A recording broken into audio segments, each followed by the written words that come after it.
पानीको परिरहेछ अवस्था छ। तपाईँले मधेसपट्टि सिराहा जिल्ला सुकीपूर्ण बाटोमा मध्यमा अवस्थित छ। ढुङ्गाको पानी परिरहेछ। छाता वरे पनि छातालाई थाम्न नसकेर तपाईँले हेर्दै हुनुहुन्छ यति अत्याधिक पानी परिरहेको अवस्था छ। तपाईँले म देखाउन गइरहेछु, अपडेट गरिरहेछु राजकुमार थारूको फेसबुक माध्यमद्वारा। पानीको वर्षा बर्सिरहेको अवस्था छ। त तपाईँले हेर्न सक्नुहुन्छ मध्य प्रदेश सिराहा जिल्लाको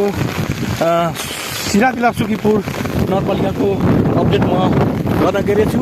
तपाईँले हेर्न सक्नुहुन्छ बेमौसमी पानी परिरहेको अवस्था छ।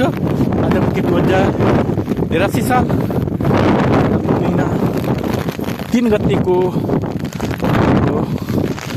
तपाईँले हेर्दै हुनुहुन्छ। यहाँ पनि फलिरहेको अवस्था छ। मलेमास परेको अवस्था छ। आजदेखि 1 महिनासम्म मलेमास परिएको छ। आज त्यो ज्येष्ठ महिना पुरै महिना मलेमास परेको छ। तपाईँहरूले हेर्न सक्नुहुन्छ। दृश्य म अपडेट गरिरहेछु।